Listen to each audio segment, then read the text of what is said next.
कहते हैं देवों के देव है त्रिदेव, ब्रह्मा विष्णु और महेश। ब्रह्मा जी को सृष्टि का रचयिता, भगवान विष्णु को सृष्टि के रक्षक और महादेव को विनाशक कहा गया है। कई लोगों के मन में प्रश्न उठा होगा कि आखिर त्रिदेवों की उत्पत्ति कैसे हुई, त्रिदेवों में सबसे शक्तिशाली कौन है। अगर आप इन प्रश्नों के उत्तर जानना चाहते हैं तो इस वीडियो को अंत तक देखें। मैं सनी गुप्ता आपका कलयुग धार्मिक आस्था यूट्यूब चैनल में स्वागत करता हूं। इस चैनल पर आपको रोज एक धार्मिक वीडियो देखने को मिलती है, इसलिए जुड़े रहे हमारे साथ। इस विषय में 3 प्रकार की कहानियां उपस्थित है। पहली है शिव पुराण में से, दूसरी है भगवत गीता में से और तीसरी है सप्त ऋषियों की। सबसे पहले जानते हैं शिव पुराण के मुताबिक कथा क्या है। एक बार जब ब्रह्मा जी भगवान विष्णु के बीच विवाद हुआ कि दोनों में से बड़ा कौन है। विवाद इतना बड़ा था कि इन दोनों में युद्ध की नौबत आ गई।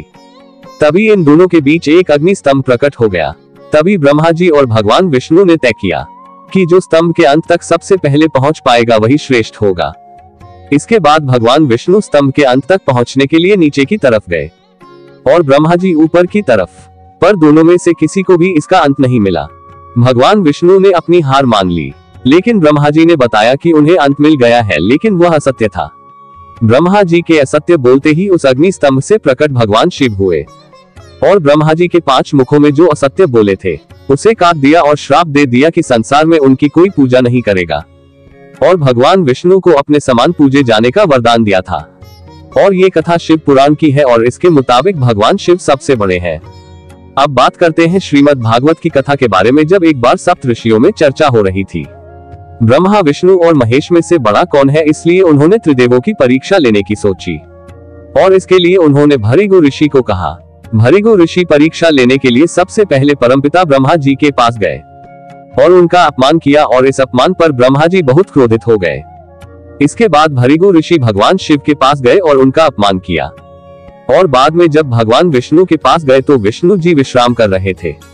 भृगु ऋषि ने उनकी छाती पर लात मारी। उनके इस बर्ताव से भगवान विष्णु को जरा भी क्रोध नहीं आया और उन्होंने ऋषि भृगु के पांव पकड़ लिए और उनसे पूछा कि कहीं उनके पैर में चोट तो नहीं लगी, क्योंकि मेरी छाती का भार बड़ा कठोर है जिससे आपके पैर में चोट लग सकती है।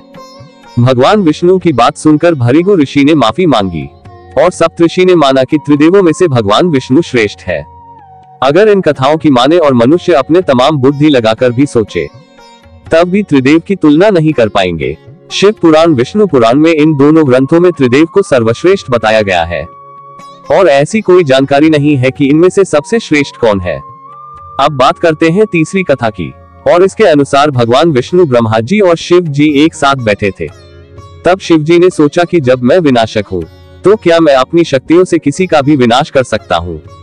क्या मैं ब्रह्मा जी और विष्णु जी का भी विनाश कर सकता हूँ? शिव जी के इस विचार से ब्रह्मा जी और भगवान विष्णु मुस्कुराए और ब्रह्मा जी ने कहा कि क्यों ना आप अपनी शक्तियों का मुझ पर इस्तेमाल करें, क्योंकि मैं जानना चाहता हूँ कि आपकी शक्तियां मुझ पर क्या असर करती है। तब शिव जी ने अपनी शक्ति का इस्तेमाल किया। तब ब्रह्मा जी जलकर भस्म हो गए और वहां पर राख का ढेर हो गया। भगवान शिव जब चिंतित हो उठे कि अब सृष्टि का क्या होगा और उस राख को उठाने लगे। तभी से जिस राख भस्म को अपनी मुट्ठी में लेने वाले थे, तब उसमें से आवाज आई कि महादेव मुझे कुछ नहीं हुआ। तब ब्रह्मा जी ने बताया कि आपकी शक्ति के मुझ पर इस्तेमाल से राख का निर्माण हुआ और जहां भी निर्माण होता है वहां पर मैं होता हूँ। तब भगवान विष्णु मुस्कुराए और महादेव से कहा कि मैं सृष्टि का संरक्षक हूँ, मैं भी जानना चाहता हूँ कि आपकी शक्ति का मुझ पर क्या असर होता है। तब शिव जी ने अपनी सारी शक्ति का भगवान विष्णु पर प्रयोग किया। तब वहां पर भी राख का ढेर लग गया, लेकिन उसमें से आवाज आई कि महादेव मैं भी यही हूँ, कृपा अपनी सारी शक्ति का प्रयोग करें। और ऐसा करने के बाद सारे राख के कण गायब हो गए, लेकिन राख का कण रह गया और उसी कण से भगवान विष्णु पुनः प्रकट हुए और उससे साबित हुआ कि उन्हें यानी सृष्टि के संरक्षक को कोई नहीं मार सकता।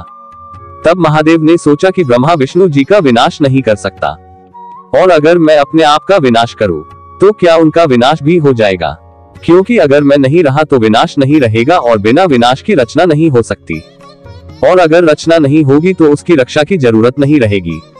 ये सब बातें विष्णु जी मन ही मन सुनकर मुस्कुरा रहे थे और समझ गए कि महादेव क्या करने वाले हैं। भगवान शिव ने अपना विनाश कर दिया और राख में बदल गए। जैसा वे सोच रहे थे ब्रह्मा और विष्णु जी भी राख में बदल गए। इसके चलते अंधकार छा गया और वहां पर राख के ढेर के अलावा कुछ नहीं था। तब राख से आवाज आई कि यहाँ पर राख का निर्माण हुआ है, और जहाँ पर निर्माण होता है वहाँ पर मैं होता हूँ। और उस राख से सबसे पहले ब्रह्मा जी प्रकट हुए, उसके बाद विष्णु और अंत में शिव जी प्रकट हुए। क्योंकि जहाँ पर रचना होती है वहाँ पर सबसे पहले सुरक्षा दी जाती है और फिर विनाश होता है। इस घटना से शिव जी ने जाना कि त्रिदेवों का विनाश असंभव है, और इस घटना की स्मृति के लिए भगवान शिव ने उस राख को अपने शरीर पर लगा लिया, और तब से उन्हें शिव भस्म कहा गया। इस कथा से हमने जाना कि त्रिदेव की आपस में तुलना करना व्यर्थ है और हमें उनकी भक्ति करनी चाहिए। जहाँ रचना होगी वहाँ ब्रह्मा जी होंगे उस रचना के संरक्षण के लिए भगवान विष्णु, और अगर रचना होगी तो भविष्य में उसका विनाश भी जरूरी है, क्योंकि विनाश के बिना रचना संभव नहीं। इसलिए इस सृष्टि को चलाने के लिए तीनों देवों की आवश्यकता है। जानकारी आपको कैसी लगी हमें कमेंट बॉक्स में लिखकर जरूर बताएं, और आप लोग किस देव की भक्ति करते हैं ये भी जरूर बताएं। मिलते हैं एक और धार्मिक जानकारी के साथ। हर हर महादेव।